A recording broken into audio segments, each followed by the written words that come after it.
오늘 하나님의 말씀 룻기 1장 15절로 18절까지 말씀을 함께 보시겠습니다.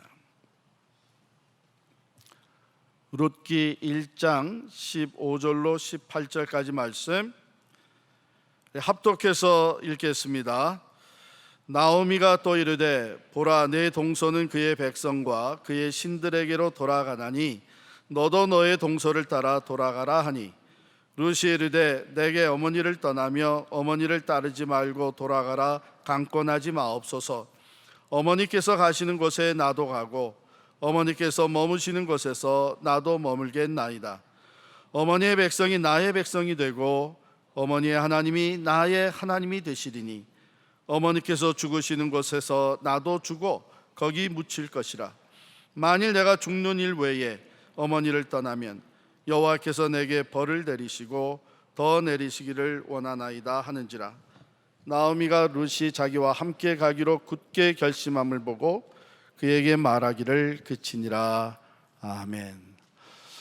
오늘 설교는 우리 영상으로 사진을 하나 보면서 시작하겠습니다.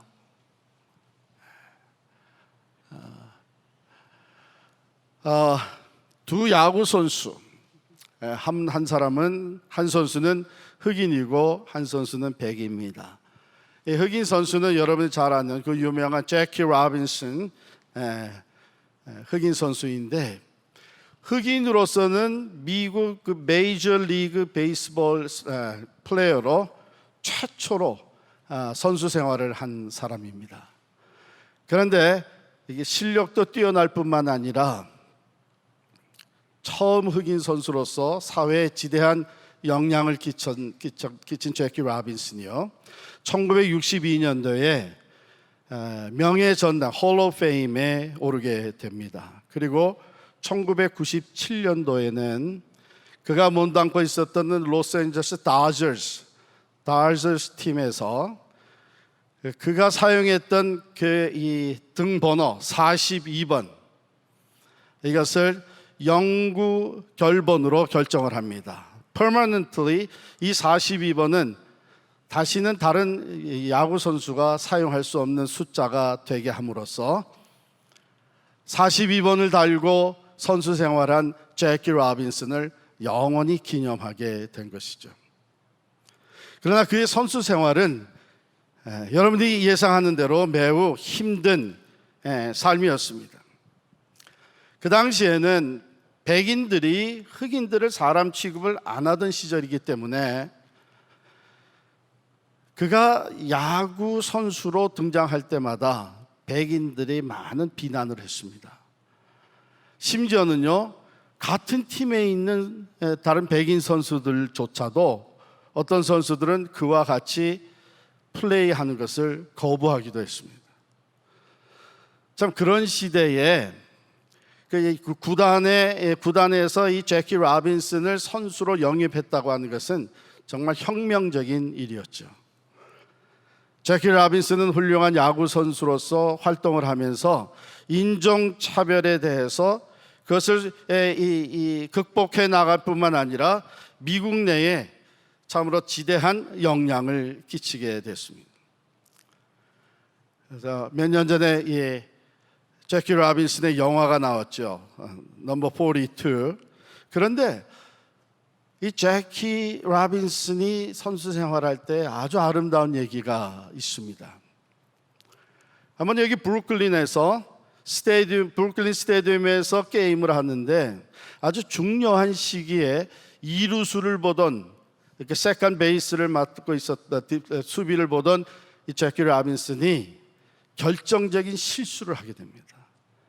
에러를 내니까 마치 기다렸다는 듯이 스테디움을 가득 채운 이 관중들이, 백인 관중들이 엄청난 비난과 야유를 퍼붓게 된 거예요. 그때 제키 로빈슨은 어깨가 축 처지고 고개를 푹 숙였습니다. 자기의 선수 생활은 여기서 끝나는 줄 알았습니다.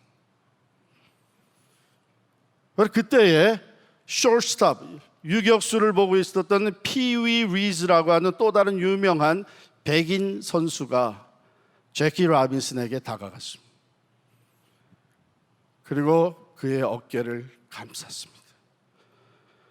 피리즈가 제키의 어깨를 감싸는 그 순간 스테디움은 갑자기 쥐죽은 듯이 조용해졌습니다. 100마디의 말, 아니 그 함성을 지르듯이 비난하고 야유하는 그 스테디움 속에서 말을 해봐야 아무도 들을 수 없는 그런 와중에 이 하나의 행동이 스테디움 전체를 조용하게 만들었습니다. 후에 제키 라빈스는 그때를 회상하면서 이렇게 얘기를 했습니다. 그날 내 어깨를 감쌌던 그의 팔이 나의 선수 생활을 새롭게 시작하게 만들었다. 오늘부터 몇 주에 걸쳐서 여러분과 함께 서로 세워주는 사람들이라고 하는 주제로 말씀을 나누려고 합니다. 세상은 갈수록 서로 깎아내리는 세상. 여러분이 인터넷에 들어가서 보는 그 모든 댓글들을 보게 되면 세워주는 말보다는 비난하고 깎아내리는 말. 아니, 세상이 그렇게 점점 돌아가고 있습니다. 자기 성취를 위해서 다른 사람을 깎아내리고 경쟁에 앞서기 위해서는 다른 사람을 짓밟고 올라섰는데 때로는 없는 얘기까지 만들어가면서 서로를 깎아내리고 상처 주고 죽이는 이런 세상이 되어가는 이때에 하나님이 우리에게 주시는 메시지는 예수의 공동체는 서로를 세워주는, 서로를 립탑시켜주는, 서로를 인커리지하는 공동체가 되어야 된다고 하는 메시지입니다. 오늘 그 첫 번째 시간으로 함께 있어주기, 함께 있어줌으로써 다른 사람을 세워주는, 서로를 세워주는 이 메시지를 함께 나누기를 원합니다. 본문에 나오는 나오미와 룻의 이야기, 역사적인 배경은 사사시대입니다. 사사시대는 어떤 시대였느냐, 영적으로 간단하게 요약해서 사사기 21장 25절에 기록하고 있는데요, 각각 그 소견에 오른 대로 행하며 라고 요약되어 있습니다. 그게 그 당시의 영적 상태예요. 그러니까 하나님의 말씀, 하나님 중심이 아니고 각자가 자기 중심이 돼가지고 내 생각대로, 내 소견대로, 내 느낌대로 행동하던 시대가 바로 사사시대입니다. 그러니까 영적으로 매우 어두운 시대죠. 근데 오늘날 우리 시대가 바로 그런 시대가 아닌가. 포스트 마더니즘은 절대적인 진리는 없다는 것이 특성입니다. 하나님의 말씀도 절대적이 아니라고, 상대적이라고 이렇게 대하면서 모든 사람들이 중요한 것은 뭐냐 하면 내가 어떻게 느끼고 내가 어떻게 생각하느냐가 중요하다. 모두 자기 중심이 되어가는 거예요. 그러니까 오늘날에도 보게 되면 자기 소견에 좋은 대로 살아가는 사람들이죠. 그렇기 때문에 이 말씀은 우리들에게 주시는 귀한 교훈을 담고 있습니다. 유다 베들레헴에 흉년이 들자 나오미는 남편 엘리멜렉과 함께 두 아들 말론과 기련을 데리고 이방 땅으로 이주해 갑니다. 모압 땅에 가서 거기서 두 아들이 결혼을 하는데 모압 여인 오르바와 룻과 결혼을 합니다. 여러분, 당시 하나님의 백성이 다른 백성과 결혼하거나 다른 이방 종교와 혼합하는 것을 철저하게 금했습니다. 그런 걸 생각해 보면 이 엘리멜렉의 선택은 매우 파격적인 결정이었습니다. 그런데 모압에 거주한 지 10년 되는 때에 어떤 일들이 발생하느냐. 남편이 먼저 죽습니다. 엘리멜렉이 죽은 후에 두 아들 말론과 기련이 또 죽습니다. 그런 이방 땅에서 이런 엄청난 슬픔과 또한 난감한 처지에 놓인 나오미, 그 나오미는 그 인생의 무가치함, 상실감, 또 쓰라림과 절망의 고통이 얼마나 컸겠어요. 여러분, 미국에 이민 와서 살면서 결혼도 시키고 두 아들 결혼도 시키고 했는데 남편이 세상을 떠나고 두 아들도 세상을 떠나고 나면 그 혼자 남은 어머니가 어떻게 살아가겠어요? 이런 상황에서 나오미는 이제 고향으로 돌아가게 됩니다. 두 며느리도 따라 나서는 거예요. 그런데 이 세 여인이 길을 나서지만 의지할 건 하나도 없습니다. 세 여인이 다 의지하고 살던 남편을 먼저 떠나보냈습니다.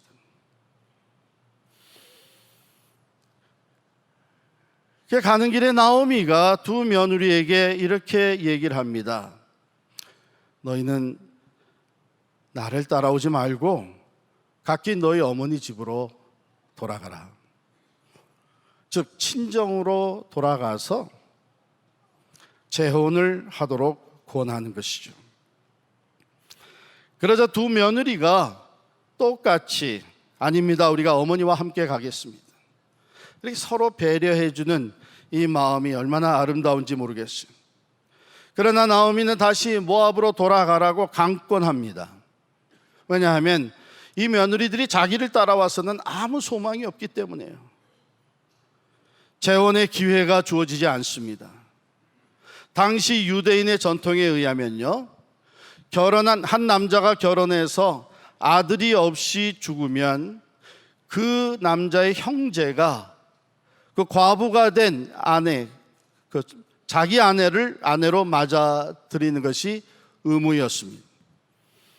그래서 그 과부에게서 아들을 낳아서 죽은 형제의 이름으로 양육하여 대를 잇게 해주는 것이 형제들의 의무 중에 하나였습니다. 그런데 나오미의 집에는 두 아들이 있었는데 두 아들이 다 죽은 거예요. 그러니까 그 의무를 감당할 아들이 없습니다. 1장 내용에 보면 나오미가 뭐라고 얘기하나 하면, 자, 그래 내가 지금이라도 당장 재혼을 해서 아들을 낳는다고 하자. 그 아들이 언제 성장해가지고 너희와 결혼을 하겠느냐. 근데 여기에 한마디 더 해요. 뭐라고 얘기를 하나 하면, 여호와의 손이 나를 치셨으므로 나는 너희로 말미암아 더욱 마음이 아프도다. 1장 13절에 나오는 말씀인데, 나오미는 자기가 이런 처지에 놓이게 된 것이 하나님께 범죄한 결과라고 마음에 생각하고 있었던 겁니다. 그러니 하나님께 벌을 받고 있는 나를 쫓아와서 무슨 소망이 있겠느냐. 인간적으로도 소망이 없지만 신앙적으로도 아무 소망이 없으니 돌아가라. 그래서 며느리 중에 오르바는 강권하는 시어머니의 얘기를 듣고 입을 맞추고 고별 인사를 한 후에 모압으로 돌아갑니다. 그러나 룻은 계속 어머니를 따라가겠다고 떠나지를 않습니다. 나오미가 다시금 룻에게 얘기합니다. 너도 너의 동서를 따라서 돌아가라. 재차 권하지만 룻은 단호했습니다.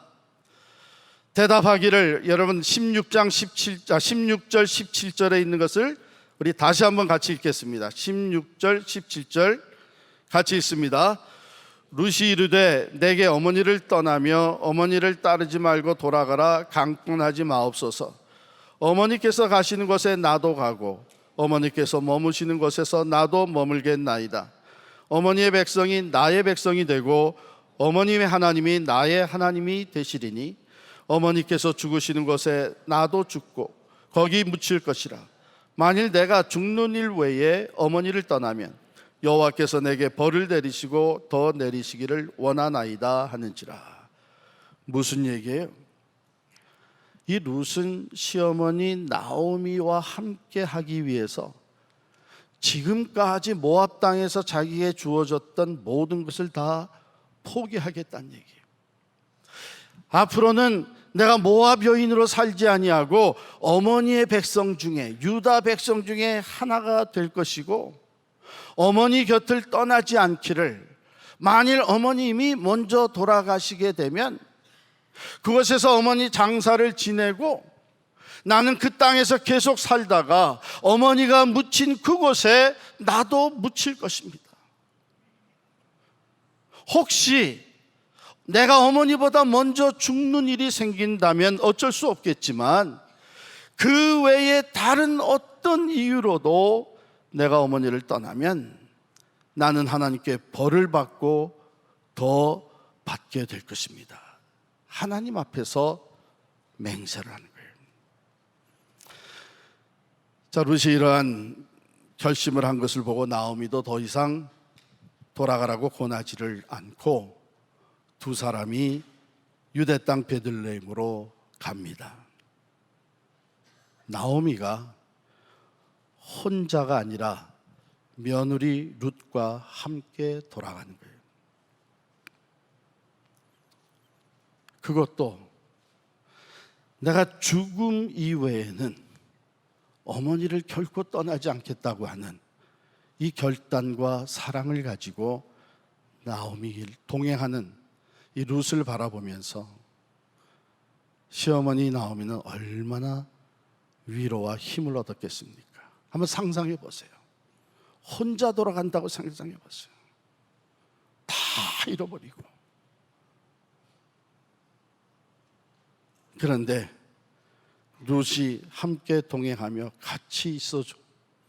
그 돌아가는 길에 많은 위로를 얻었을 것입니다. 그런데요, 룻에게는 재산이라고는 하나도 없었습니다. 룻이 어떤 영향력을 가졌다든지 특별한 재능과 능력이 있었다든지 그것도 아닙니다. 소위 우리가 세상에서 얘기하는 어떤 백도 없었습니다. 오히려 모압 여인으로서 아무것도 없이, 남편도 없이 이제는 언어와 문화가 다른 유대 땅에 가서 적응하면서 인생의 밑바닥에서부터 다시 시작하고 개척해 나가야 되는 그런 상황이었습니다.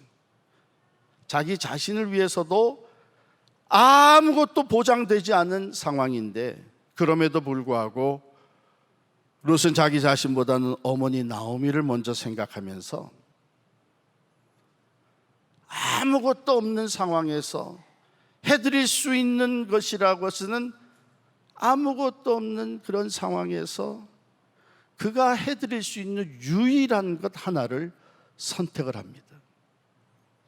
같이 있어드리는 거예요. 같이 있어드리는 거예요. 그게 무슨 도움이 되겠느냐? 돈이라도 좀 가지고 있든지 능력이라도 있든지, 그렇지 않으면 이 백이라도 좀 있어서 실제적인 도움이 돼야지, 실제적인 도움은 하나도 되지 않는 이 룻이 나오미를 끝까지 따라간들 그게 무슨 도움이 되겠느냐? 함께 있어줌의 파워를 모르는 실용주의에 빠져있는 오늘날의 현대인들이 누구나 할 수 있는 얘기입니다. 그런데 함께 있어줌의 파워는 때로 우리의 상상을 초월합니다. 우리 두 번째 영상을 같이 보시겠습니다.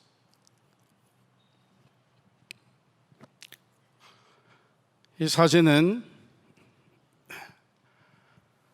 먼저 사진이 1997년도인가 그 사진이에요. 투인이 여자아이 쌍둥이가 태어났는데요, 1995년도에 매사추세츠에서 태어났는데 12주 조산을 했습니다. 프리머처 베이비로 태어났어요. 그러니까 당연히 이 두 아이를 각기 브리엘과 카이리 두 아이를 따로따로 인큐베이터 안에 넣어놓고 이제 건강하게 회복되기를 기다립니다. 카이리는 건강하게 회복이 됐어요. 그런데 브리엘은 오히려 시간이 지날수록 호흡이 힘들어지더니 호흡하기가 어려움과 동시에 죽어가는 거예요. 그래서 스킨 컬러가 푸르른 색깔, 블루 색깔로 변해가고 있었습니다. 그런데 이게 조산 아들이기 때문에, 갓난 신생 아들이기 때문에 다른 어떤 조치를 할 수가 없는 거예요. 그런 와중에서 그 병원에 있던 간호원 한 사람이 병원에서 가지고 있는 모든 가이드라인을 무시하고 마지막으로 우리가 하나 시도를 하자 해가지고 시도한 것이 뭐냐면, 건강하게 회복되어 있는 카이리를 브리엘이 있는 죽어가는 브리엘의 인큐베이터 안에 같이 집어넣었어요. 그랬더니 카이리가 그 인큐베이터 안에 들어가자마자 자기의 손을 뻗쳐서 브리엘을 끌어안는 거예요. 그 순간부터 브리엘의 호흡이 돌아오기 시작을 합니다. 피부 색깔이 정상적으로 돌아오기 시작을 합니다. 결국 둘이 다 건강하게 태어나고 성장을 해서, 오른쪽에 있는 사진은 이 둘이 19살이 됐을 때 찍은 사진입니다.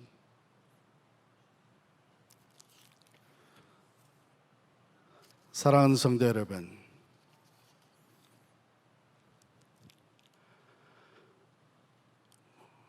우리가 생각할 때는 이젠 다 끝나고 어찌 손 쓸 수 없는 상황인데 같이 있어준다 그래서 무슨 도움이 되겠느냐 생각할 수 있지만, 같이 있어줌의 파워, 거기서 나타나는 결과는 때로 우리가 상상도 하지 못하는 결과들이 나타납니다. 하나님은 룻이 어머니와 함께 있기 위해서 모든 것을 다 포기하고 동행했던 그 모습, 자기 자신이 희생하면서 어머니와 함께 있음으로 말미암아 자기가 어머니께 해드릴 수 있는 유일한 것을 선택했던 이 룻의 모습을 귀하게 보셨습니다. 하나님은 룻의 앞길을 여시기 시작했습니다. 그를 축복하셨습니다. 하나님의 축복으로 룻은 보아스라고 하는 친척 중에서 유력한 자와 만나서 결혼을 하여 아들을 낳게 됩니다.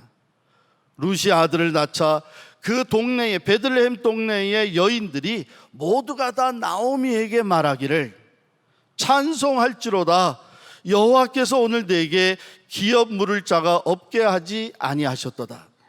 이 아이의 이름이 이스라엘 중에 유명하게 되기를 원하노라. 이는 내 생명의 회복자이며 내 노년의 복량자라. 곧 너를 사랑하여 7 아들보다 귀한 내 며느리가 낳은 자로다. 룻기 4장 14절 15절의 말씀. 룻은 이방 여인 룻이었지만 유대 여인들로부터 7 아들보다 귀한 며느리라고 하는 존귀한 자로 칭송을 받게 됩니다. 그 룻이 보아스와 사이에서 낳은 아들의 이름이 오벳입니다. 오벳은 이새를 낳고 이새는 다윗을 낳았더라. 룻기 4장 22절, 룻기의 마지막 기록입니다. 이 기록으로 룻기는 끝납니다. 오벳은 이새를 낳고 이새는 다윗을 낳았더라. 모압 여인이었던 룻은 이스라엘의 최고의 왕이었던 다윗의 증조 할머니가 됩니다. 마태복음 1장을 펴게 되면 예수 그리스도의 탄생을 소개하는 이 글에 예수 그리스도의 족보가 나옵니다. 아브라함과 다윗의 자손 예수 그리스도의 세계라. 아브라함이 이삭을 낳고 쭉 족보가 나오는데, 그 족보가 바로 오벳은 이새를 낳고, 룻은 보아스에게서 오벳을 낳고, 오벳은 이새를 낳고, 이새는 다윗을 낳고, 쭉 내려가서 예수 그리스도가 탄생하셨다는 겁니다. 하나님은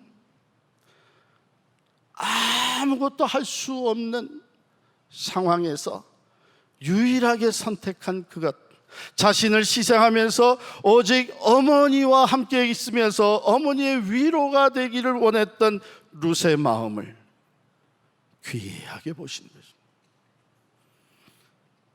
여러분, 하나님은 우리를 세워주시는 분이십니다.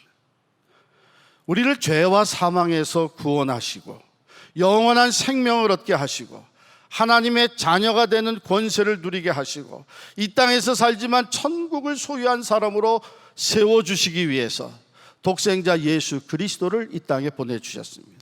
그 예수께서 우리를 세우시기 위해서 하신 첫 번째 일이 뭐예요? 아들을 낳으리니 그 이름을 임마누엘이라 하리라. 마태복음이 기록하고 있습니다. 즉 하나님과 동등하신 성자 예수께서 육신을 입고 이 땅에 내려오셔서 우리와 함께 계신 임마누엘, God with us. 우리를 놀라운 우리에게 놀라운 구원을 베푸시고 하나님의 자녀, 영생을 얻은 자, 천국을 소유한 사람들로 세워주는 이 역사의 첫 시작이 함께 있어주는 거죠. 임마누엘.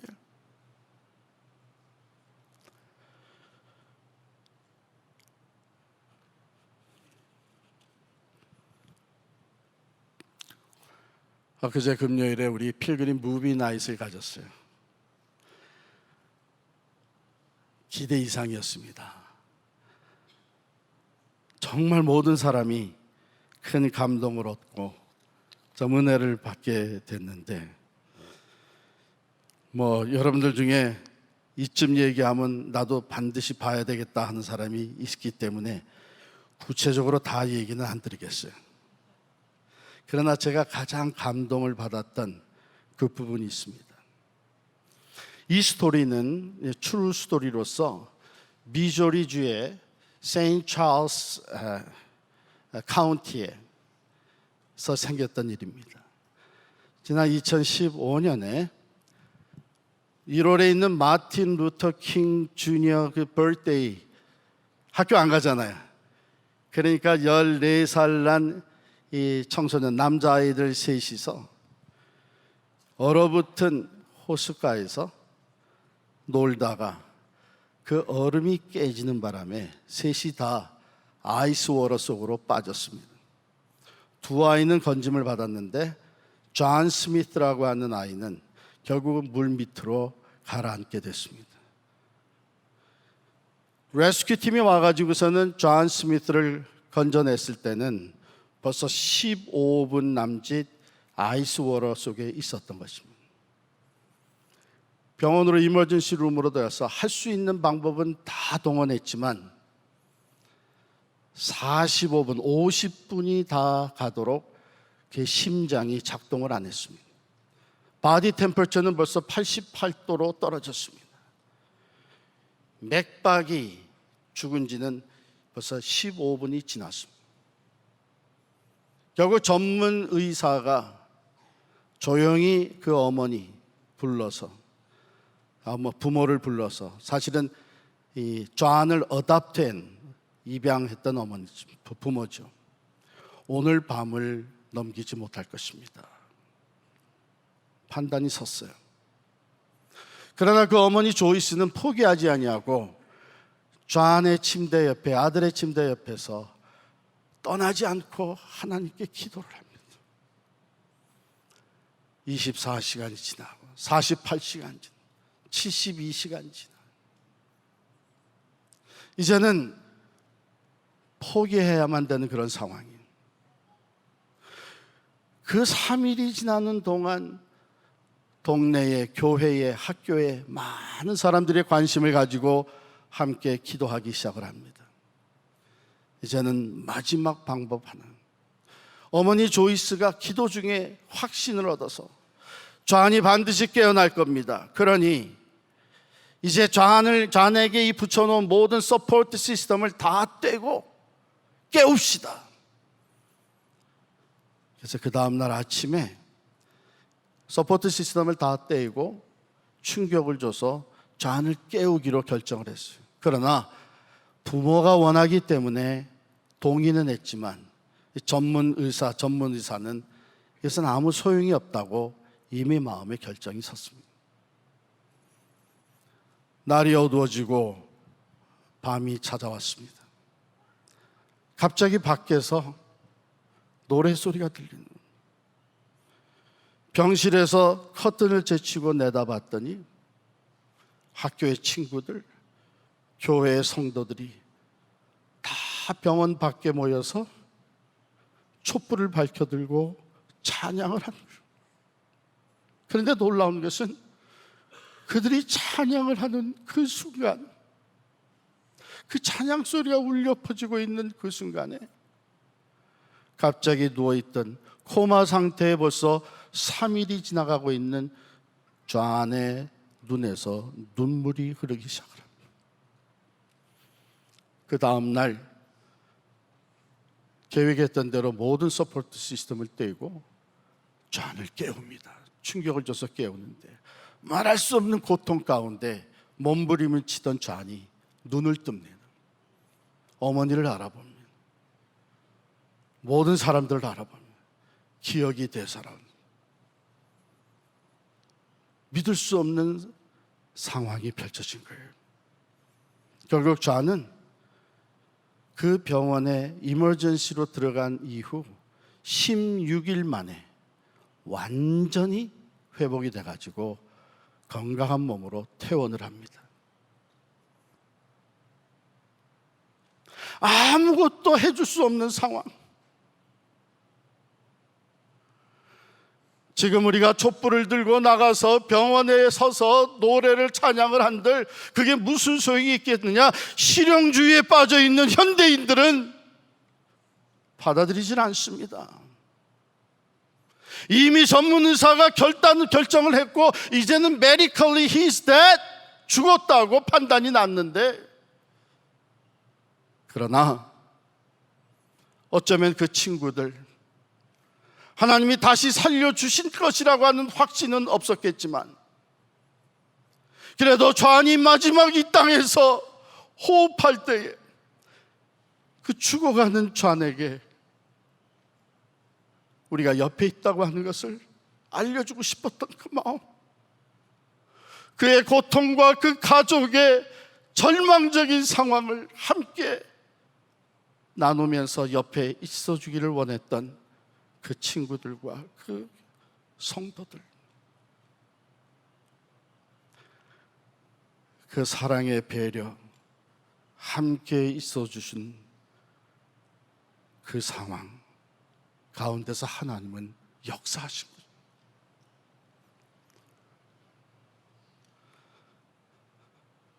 저는 그 광경을 보면서 많은 감동과 또한 은혜를 받았습니다. 함께 있어준다고 하는 것이 우리의 상상을 초월하는 능력이 있구나. 오늘도 1부 예배, 2부 예배, 3부 예배 들어오기 전에 성가대 연습실은 복도 저 끝으로 가서 왼쪽으로 턴하면 그 방이 있는데 위에서 복도에서 계단으로 내려가면 연습하고 있는 모습입니다. 거기에 가서 들어오기 전에 기도를 해드립니다. 그 연습실 문을 열고 계단 위에서 내려봤을 때 제 마음속에 1부, 2부, 3부 큰 위로와 격려가 왔습니다. 그 연습 자리를 꽉 채우고 있는 우리 성가대원들, 떠나지 아니하고 그 자리에 함께 있어준 우리 대원들, 그래서 예배 가운데 위로가 더해지고 하나님의 임재가 경험되어지도록 그 자리를 지키고 함께 있어준 우리 대원들이 얼마나 귀하고 위로가 됐는지 말이에요. 여러분 생각나시죠? 2017년 마지막 주일 12월 31일 우리는 파라무스의 건물을 포기하고 나와 첫 예배를 드리던 주일입니다. 왜 그날은 그렇게도 추웠었는지, 하나님께서 참으로 놀랍게 준비해 주신 FCC와 이스턴 크리스찬 스쿨 건물을 다 사용하면서 1부, 2부, 3부 예배가 드려졌는데, 그때 우리들의 모든 관심은 과연 몇 사람이 나와 함께 예배 드릴 거냐, 공동회에 투표하는 것은 그거였지만 실제적으로 나와서 함께 예배하는 자리에 몇 사람이 참석할 것이냐. 1부, 2부, 3부 예배가 다 마쳤는데 출석한 사람 인원수 통계가 올라왔습니다.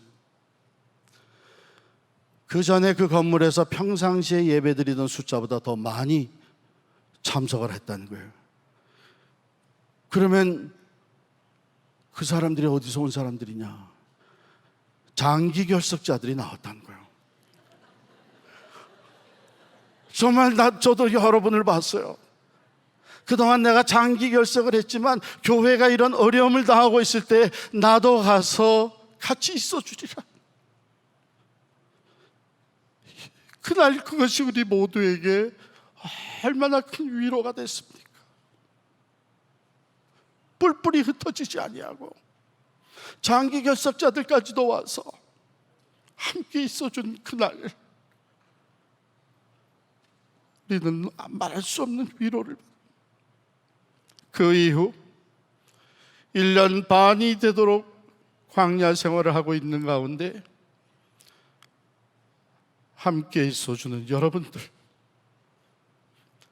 자리를 지켜주고 함께 있어주는, 어디로 하나님이 인도하시든지 나는 어머니를 떠나지 않고 함께 가리라고 결단했던 루세 심정과 같이 앞으로 하나님이 어떤 길로 우리를 인도해 주실지 모르지만 어디로 가든지 내가 함께 하리라 한 여러분들로 인해서 우리는 어려움 가운데에 오히려 하나님이 주신 새로운 비전을 붙잡게 되었고, 이제 앞으로 허락하실 선교센터를 바라보면서 선교적 교회로 나아가는 성숙함을 이루어가게 되는 것입니다.